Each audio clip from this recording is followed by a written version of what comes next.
La radiorrealidad de Iván Ruiz. Como la vida misma.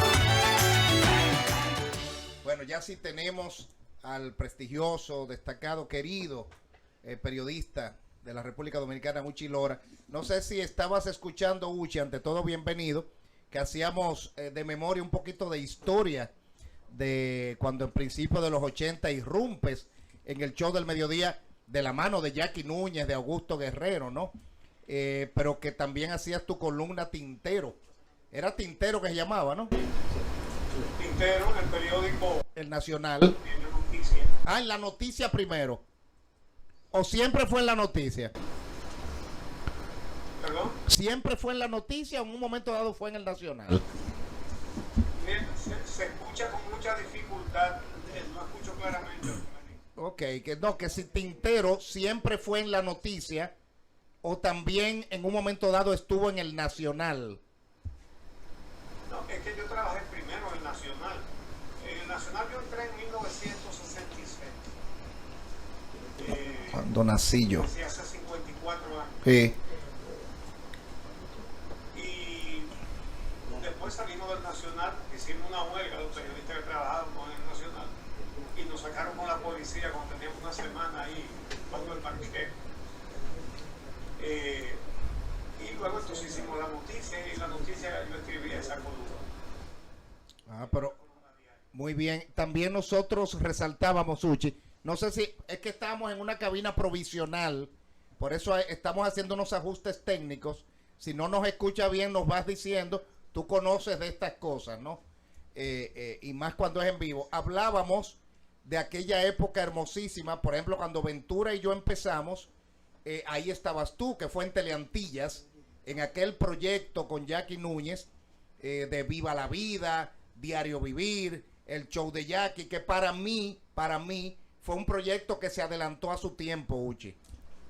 Sí, así era Jackie, ¿no? Uh-huh. Era un visionario en esa materia. Su cerebro era una fábrica de ideas que estaba conectada directa, no dejaba de funcionar. Qué lindo. Yo me recuerdo cuando de ahí voy a la clave de la alegría. Una tarde yo estoy grabando un comercial en el estudio de grabación de Moisés Abkarian, creo que se llamaba Audiolab, si no me equivoco. Y tú me dices, mira, Jackie, Johnny Ventura y yo vamos a producir un programa La Clave de la Alegría y queremos que tú estés ahí. Y me recuerdo que fue en el 88, 89, no tanto. Y me recuerdo que a veces, porque yo vivía ahí en la Independencia con Italia, y Uchi siempre ha vivido cerquita de ahí. Entonces, tú me pasabas a buscar a veces en una vanette, en una van, ¿no? Para tú no salir en tu carro, ¿verdad? No, yo no tenía carro. Yo no tenía carro. y yo le decía a Uchi a veces, porque Uchi seguía en el show del mediodía, y yo le decía, don Uchi, y no le da miedo, porque asumía, era la época de Balaguer, ¿no? Estaba hablando 88, Balaguer había vuelto. ¿No te da temor decir esas cosas que tú dices? Y Uchi me decía, para nada. Si no lo hago, entonces mejor no hago el trabajo. Y siempre me llamó la atención esto, Uchi. Nos escriben que Don Uchi no se está escuchando. Vimos morir a colegas nuestros. Sí, vi el cuerpo de Orlando. Goyito García Castro, el de Marcelino Vega. Muchos colegas cayeron presos, yo caí preso en más de una ocasión. Y ahora esto es un flecito a segundo. Sí. Esto es en vivo, Uchi. No te preocupes. Aquí estoy con Ventura, Graimer, Lasmi, que también quieren conversar un poco contigo. Buenas tardes, Don Uchi. Hoy recordamos pues los 28 años del asalto del Banco del Progreso y cómo usted pues fue parte de la historia.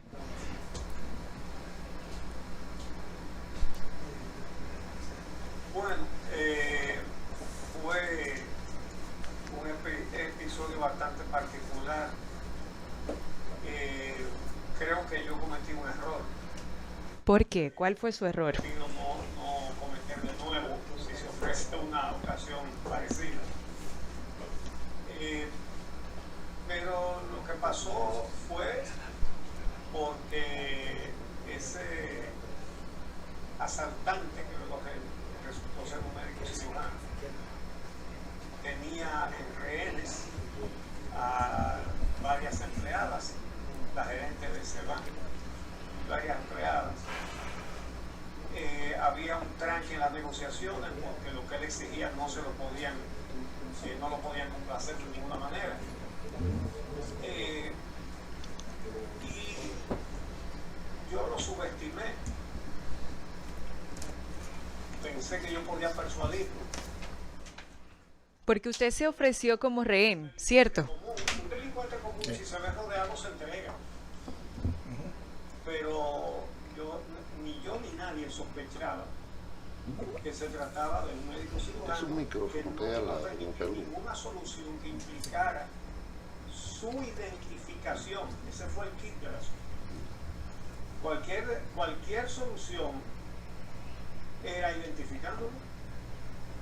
Incluso hasta el salvoconducto que gestionó Monseñor Arnaiz con Balaguer, que era el presidente en ese momento, y le dijo que sí, porque un salvoconducto implicaba un pasaporte, es decir, la identificación que él no quería, que todo el mundo viera que el asaltante secuestrador era el doctor Cristóbal Payano, cirujano del Centro Médico UCE. Claro. Don Uchi, ¿dónde se... Por eso terminó en tragedia. Sí, No estaba dispuesto a nada que significara su identificación. Por eso él repitió varias veces una consigna, fuga o muerte, que fue lo que yo puse como título en el libro que escribí acerca de ese episodio. sí. Don Uchi, imaginamos la incertidumbre de aquel momento. Pregunta Lasmi. Escucha. Uchi, estamos haciendo unos ajustes técnicos aquí. Estamos hablando de decía Lasmi, de la incertidumbre. De la incertidumbre y la desesperación de ese momento. Sí, bueno, tú sabes que para escribir ese libro, yo, además de que fui testigo presencial de gran parte de los acontecimientos, luego hice una investigación, hablé con mucha gente. Yo hablé con la familia de él, con colegas de él, hablé con varios de los oficiales de la policía que estuvieron.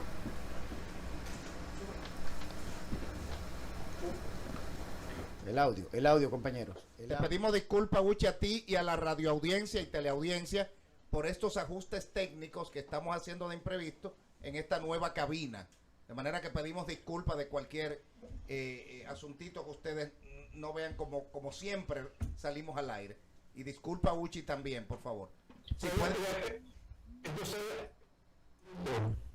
que además de que fui testigo presencial de gran parte de los hechos, para escribir el libro luego hice muchas entrevistas, incluyendo a la familia del doctor Payano, a amigos de él también y colegas, también a los oficiales responsables de ese operativo, al personal de la sucursal bancaria también, hablé prácticamente con todos. Y eso me permitió hacer una reconstrucción de los hechos. Una pregunta, Uchi, Graimer Méndez de este lado. En ese proceso Parece que estoy nombrado en el problema. de pronombre,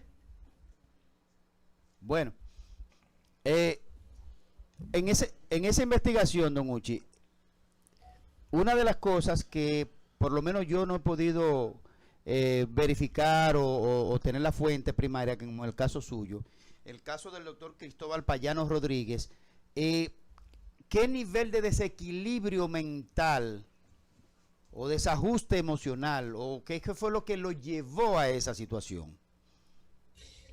Bueno, yo no puedo hacer un análisis psicológico o psiquiátrico porque no tengo esa capacidad, pero sí pude averiguar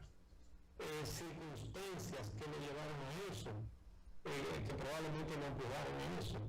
Él tenía muchos problemas económicos porque él llevaba un nivel de vida muy por encima. Y mira que un cirujano de una clínica reconocida.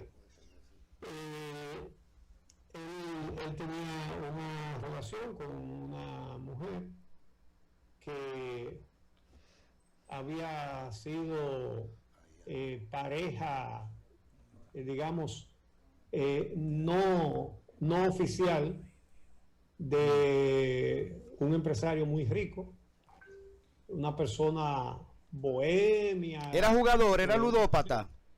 Entonces vivían en un tren de gastos que parece que él no soportaba. Tuvo problemas económicos que incluso llegaron a la justicia. Y yo me imagino que sería acorralado o arrinconado por esa situación económica que tuvo esa mala idea. Pero qué extraño que tú estás vinculado al cine, don Uchi, que yo sepa, y me disculpa si estoy hablando algo no correcto, que no se ha llevado a guión y al cine esa historia. O se ha intentado, se ha asomado a la cabeza esto. Mira, a mí me han propuesto eso. A mí me han hecho 4 propuestas de diferentes fuentes y yo no me he animado. Y la última propuesta, que fue con mucha insistencia, lo que quedamos fue en yo venderle los derechos del libro para que ellos hicieran la película. Y así lo hice, pero no lo han hecho. Y no sé en qué está eso tampoco, porque no estoy ligado al proyecto cinematográfico. ¿Pero te pagaron los derechos? Sí, me pagaron los derechos del libro para usarlo para hacer la película. En la propuesta que más cerca estuvo de cristalizarse, yo puse algunas condiciones, pero luego eso no se hizo. Y era que el argumento se enfocara justamente en la pregunta que ustedes me hicieron, que se orientara hacia un drama psicológico. Porque el evento ya todo el mundo lo conocía. Por lo menos en esa época, las generaciones de ahora no saben. No, la generación de ahora no lo sabe. Todo el vivo en esa época sabía lo que había pasado. Entonces, yo no quería un manejo. Es lo que se llama en cine la precuela, es decir, la historia anterior a los hechos o los antecedentes a los hechos. Sí, de eso te hablé. De los problemas económicos que él tenía porque se los buscó. Sí. Bueno, yo respeto y valoro mucho a Uchi Lora por lo coherente que ha sido toda su vida. Aunque él dice que no volvería a arriesgarse de esa forma que lo hizo en ese momento, pero yo pienso que el hombre no cambia, lo que cambia son las circunstancias. Porque en el gobierno pasado, Uchi hizo unas denuncias y enfrentó algunas cosas cuando otros hicieron silencio. Tal vez arriesgando más que lo que arriesgó en ese momento. Bueno, pero eso es otra cosa. Yo no conozco otra manera de ejercer la comunicación. Y si la hay, no me gustaría. Esta es la única manera que yo tengo, lo que he hecho toda mi vida. Yo menos a estas alturas. Es decir, a lo largo de 54 años de ejercicio, creo que hago las cosas hoy como las hice el primer día. Y no pienso variarlo. Eso es pero coherencia. me refiero a que no vuelvo a cometer un error como ese, porque realmente... Pudiste haber dejado desamparado a tu familia en ese momento. Sobre todo por mi familia, Claro. ¿no? Que me lo pidieron. No vuelvas a hacer una cosa así. Porque hubo mucha angustia. Figúrate tú, esos hechos los estaba viendo el país por televisión. Televisión en vivo. En vivo. Entonces ya ustedes se Quizás imaginarán quizás subestimó. la presión. de toda la familia. Sí, no, no, el temple aguerrido de Don Uchi fue que lo llevó a eso. ¿Qué edad tenían los hijos de él en ese momento? Porque si hacemos entonces, para ver qué edad tienen ahora y por dónde andarán. Perdón, para poner la gente en Tenían contexto, 12, estamos hablando del caso del tenían 12 asalto y 13 años. al las Banco dos del niñas. Progreso. Perdón, Don Uchi, ¿cómo? Las niñas de él con su esposa tenían 13 y 12 años. Oh, Dios. O sea que ahora, Hoy día tienen... ahora andan por los 40 años. Sí. No, 50 años. No, 50, ¿no? 28, bueno, 40 años. 40 años. Sí, andan por los Bueno, 40. Pasando a otro tema, porque fue ayer creo que se cumplió esos 28 años de esos momentos de tanta incertidumbre. Recuerdo yo sí. perfectamente una llamada en vivo que Freddy Veras creo que le hizo o intentó hacer, ¿no? ¿Tú te acuerdas de eso? Sí. En punto final. Claro, claramente. Mira, yo estaba escribiendo un trabajo y me llamaron y me dijeron lo que estaba pasando. Y me dijeron, eso está en la televisión. Entonces yo la puse y seguía haciendo mi trabajo y chequeando lo que estaba pasando. Cuando llegó Freddy Veras Goico al lugar que propuso cambiarse por las rehenes, yo me alarmé y digo, voy a coger para allá ahora mismo a persuadir a Freddy de que no cometa esa locura. Oye, y terminaste tú. Y arranqué para allá. Cuando yo llegué, ya lo había persuadido su hermano Maximito, el psiquiatra. Sí. Incluso delante de mí le dijo algunas cosas que resultaron tan precisas en relación con la personalidad del individuo que estaba, que no se sabía quién era. Él le dijo, mira, ese individuo que está ahí es un psicópata. No te metas ahí porque el psicópata, su norte es primero yo, segundo yo, tercero yo y que se embrome todo el mundo. Y si él considera que le conviene darte un balazo, te lo da. Así mismo le dijo Maximito a Freddy. Maximito lo convenció. Sí, pero no estaba lejos de la verdad. No, eso es así. Entonces, luego, eso duró muchas horas. Freddy se fue a hacer el programa. Yo trabajaba con Freddy En punto final. En punto final. Y yo me quedé ahí para reportar lo que estaba sucediendo. Luego, cuando ya se veía que había un tranque porque él planteaba la misma exigencia que tenía que dejarlo ir en el carro de la gerente, con el dinero, con su arma y con dos rehenes que eran la gerente y la secretaria de la gerente.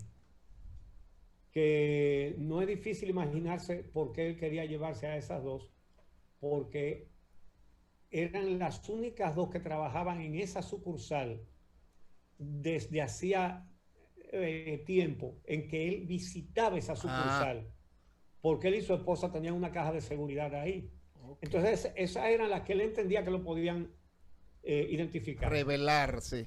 Las dos me doña Hilda, la gerente, me dijo, y las otras empleadas también, que Celeste Paulino, que fue la joven que murió finalmente, les había dicho en un momento en que él las trancó en un baño, le dijo, yo lo conozco, pero no me acuerdo quién es.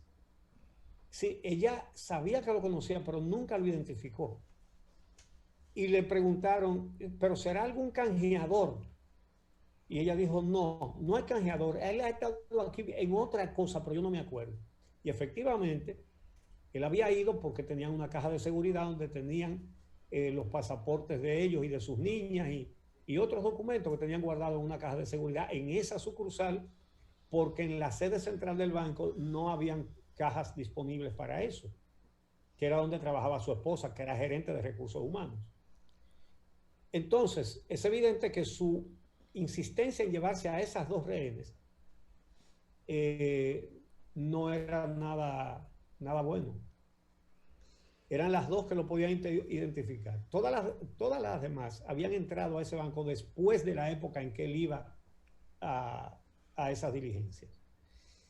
Entonces, él no cedía. en eso, y la policía no le iba a permitir que se fuera de ahí con 2 rehenes, con el dinero y todo eso. Incluso el entonces coronel, después llegó a general, Mario Peguero Hermida, que era el que dirigía el operativo, que en paz descanse, ¿verdad? Falleció hace tiempo. Él le decía, no, eso era por teléfono, en una tiendecita de asuntos de cerámica que había en el mismo edificio, pero un localcito al lado del banco. Y desde ahí eso se convirtió en centro de operaciones. Y de ahí era que hablaban por teléfono y yo estaba ahí. Entonces le decían, no. Le dijo, tú sabes que tú estás rodeado por nosotros. Si le pasa algo a una rehén, tú eres hombre muerto ahí mismo. No te vamos a permitir que te lleve el secuestro para otro lado. Tú estás ahí controlado por nosotros. Entonces, eso fue un tranque. ¿Y cuándo se decide hasta que él comenzó a amenazar con matar a una rehén. Ajá. Las empleadas comenzaron a desesperarse. Una de ellas, María del Carmen Cabral, desesperada, daba con una grapadora en el cristal. Y yo me di cuenta que la cara físicamente se le estaba torciendo. Oh, wow. Le dije a Ramón Núñez, que estaba al lado mío, no le dije lo que yo estaba viendo, le pregunté a él, le dije, mira la cara a esa muchacha, ¿qué tú puedes ver? Y me dijo, oh, pero se le está torciendo la cara. Digo, eso mismo. Del terror, señores, yo no sabía que eso podía suceder. Dios. Y entonces dijimos, bueno, pero vamos a intervenir entonces, porque ya habían fracasado todos los intentos de una mediación. El padre Arnaiz, Freddy, Corporán estuvo. Corporán. No, Corporán, que en paz esté también. Habló varias veces con él por teléfono y yo estaba ahí. Y entonces Corporán decía que sí a todo lo que él decía. No era un buen negociador. Y el coronel Peguero decía, no. Y él decía, pero estamos tratando de llegar a una solución. Y dice, eso no es solución. Claro. Eso es problema, no solución. Sí. Entonces, bueno, pero fracasaron todos los intentos de mediación. Entonces, intentamos acercarnos y no nos dejaron, pero las rehenes siguieron desesperándose cada vez más. Después me enteré que era porque él estaba contando 5 minutos para matar la primera. Oh. Y entonces, yo la verdad que lo subestimé por lo que les dije. Yo pensé que era un delincuente común. ¿Cuándo entras, Uchi, a la escena? ¿Cuándo decides entrar a la escena directamente? Bueno, después del primer intento que no nos dejaron pasar, yo me acerqué de una manera tranquilo y nadie me paró. Entonces llegué hasta la puerta. Dije que quería hablar con él, pensando que yo lo podía. El riesgo. Entonces, ahí él comenzó otra vez a presionar. ¿Pero lograste hablar con él? Entonces, no. Pero ahí él está dentro y tú fuera. Pero que entrara caminando de espaldas. Antes de eso, entonces el coronel Peguero Hermida se me acercó del lado izquierdo por un lugar que no se veía desde adentro. Y me dijo que le pusiera atención. Me dijo, mira, si tú oyes disparos, tírate entre esos 2 carros que están ahí. No tengas miedo de romperte un hueso. Yo voy a tener una persona ahí que te saque de ahí si hay problema. Y me preguntó que si lo entendí, le dije que sí. Pero yo no me podía poner a opinar ni a conversar, ¿no? Nada más oía. Claro. Le hice un gesto de que sí. Entonces, el tipo dijo que yo entrara y yo entré. Él daba órdenes precisas. Yo me figuré que era un militar porque él decía 2 pasos hacia atrás, 1 a la izquierda. Era muy preciso y no decía una palabra de más. Entonces, ya cuando yo estaba dentro del banco, de espaldas a él y de frente hacia la calle, le ordenó a la única de las empleadas que tenía las manos sueltas, porque él las había atado a todas, le dijo que me echara la gasolina. Él había llevado un envase plástico lleno de gasolina. Qué momento. Ella se puso frente a mí, me puso una expresión como quien dice, lo siento, pero él me obliga, ¿no? Y me echó un poco de gasolina que me cayó por las rodillas. Y él dijo, no, por la cabeza. Entonces me vació el cambumbo por la cabeza. ¿Llegó a tirarlo por la cabeza? Por la gasolina. Entonces él decía que tenía un encendedor en la mano. Yo nunca vi el encendedor, pero mecanismo de tenía presión. que creerle, ¿verdad? Y bueno,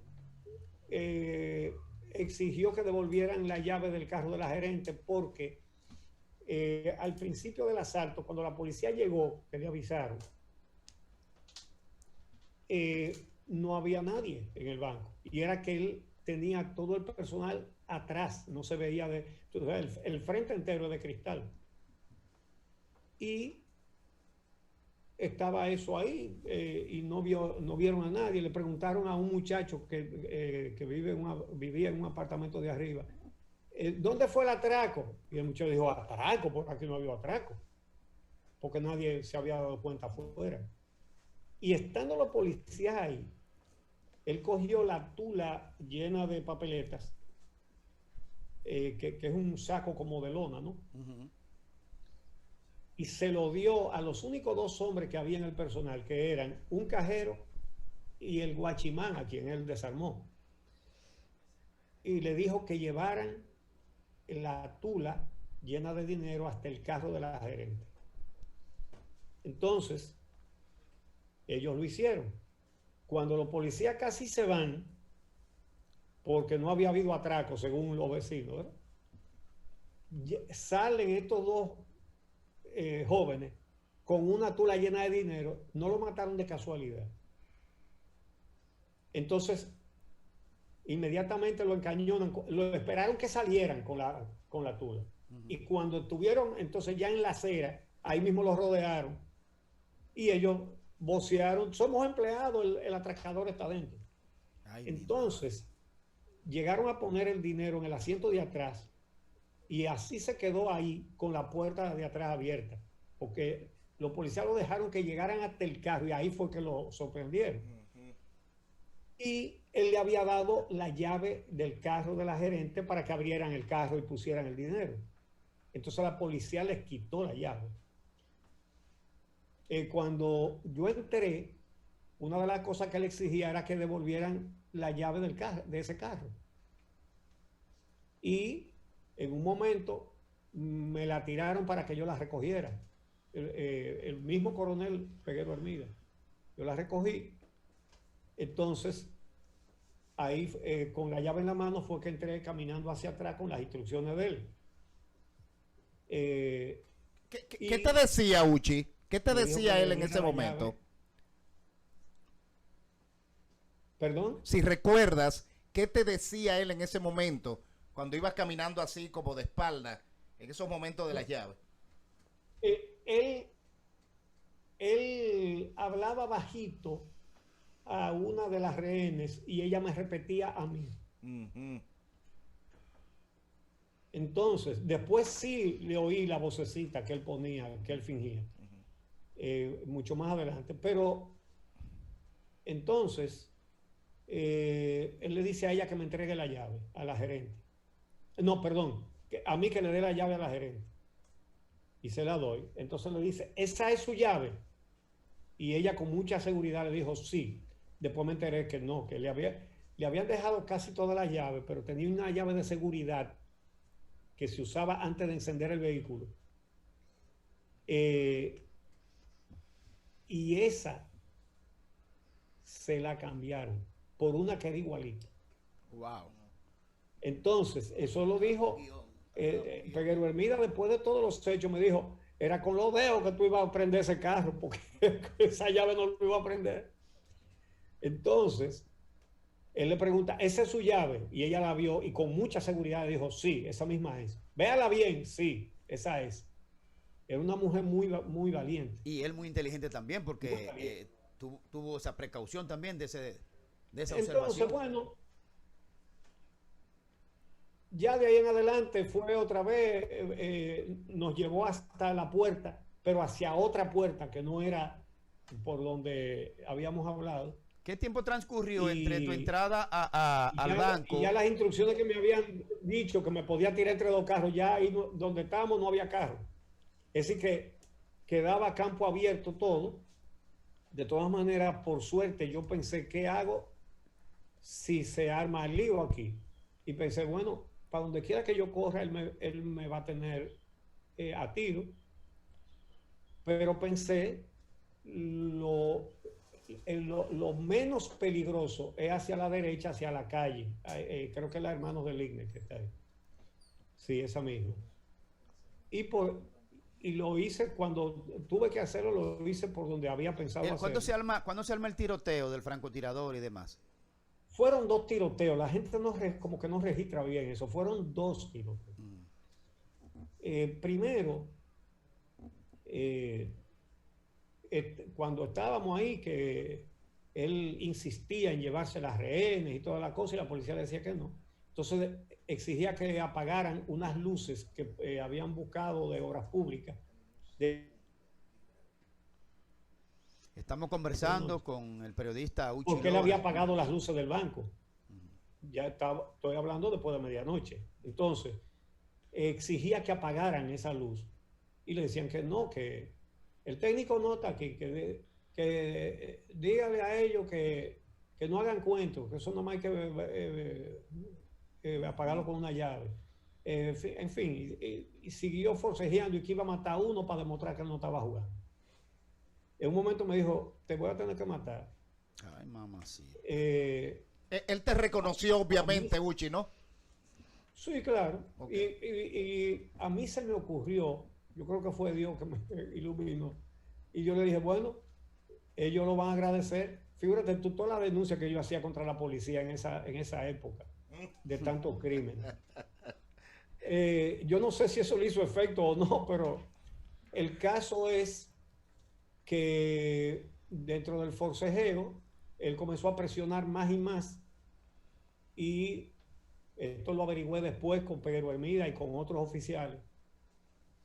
Le dieron una orden a un coronel apellido Durán que estaba en el balcón, es justamente arriba de nosotros, y por eso no nos veía. Ese señor después averigüé que era el campeón de tiro con pistola, y él estaba con una pistola. Al lado de él había un teniente con un fusil. Y le ordenaron a él que lo tumbara, fue el término que usaron. Y él dijo, no lo veo, no puedo, no lo veo. Le dijeron, túmbalo. Entonces el tipo, casi desguindándose del balcón, le hizo un disparo que hirió ¿a quién? A doña Gilda, a la gerente del banco, porque él no veía. Entonces, ahí la única rehén que estaba desamarrada corrió, y él le hizo 2 disparos y no le dio. Él le disparó a la muchacha cuando corrió. Me encañonó.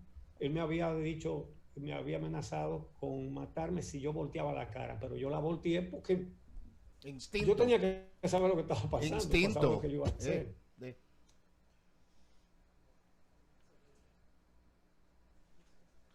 Bueno, Perdimos conexión con don Uchi Lora.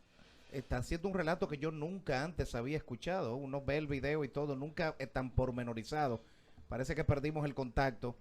Uchi ha hablado de manera abierta, franca, sincera, con un estilo narrativo propio de un guionista. No, claro, y toda esa narrativa está en su libro Fuga o Muerte. Fuga o muerte. Perdimos el contacto con él desafortunadamente. Y estamos también en espera de hacer otros contactos que tenemos previsto desde el inicio de la producción. Creo que tenemos a Elías Cerulle. Elías Cerulle, el exdiputado por el PLD, que en el día de hoy renuncia del PLD, y también A Fefita la Grande. con la mayimba Fefita la Grande, ícono de la cultura popular del merengue típico dominicano. Quien estará contándonos su experiencia luego de la vacuna Vamos a agradecer a del Don Uchi. Sí, COVID-19. agradecerle a Uchi y pedir disculpas. Repito, estamos haciendo estos ajustes técnicos en esta cabina que no es la que usualmente nosotros hacemos el programa, pero creo que nos hemos deleitado, si Claro, cabe el término, estábamos con esta narración ensimismados. Casi de algo 30 tan- años tan- casi 30 años después. tan difícil. Hay que dos- vivió. hay dos Cuando le hechos. disparan a él, yo creo que Uchi está al lado. Sí, está en al los lado. videos están. Está al lado, sí. De hecho, Uchi sale. Precisamente sale, emprende la huida Sí. precisamente para escapar de los disparos. Sí. Hay dos. Sí, porque en ese momento él no sabe si le dieron. Después de, Claro. después de ese hecho, 3 años después, creo, 2 años y medio después, es que pasa el caso Jenna Saibar, que fue otro hecho que conmovió la A atención toda la ciudadanía. del niño, de la muerte, del asesinato del niño Ay, Jenna sí. Saibar. Desaparición, asesinato y luego que fue encontrado en unos charcos por ahí, creo que por los Alcarrizos, por Herrera, qué sé yo. Ustedes Pedro Brand. que lo vivieron quizás puedan responderme. Quería hacerle la pregunta directamente a Don Uchi.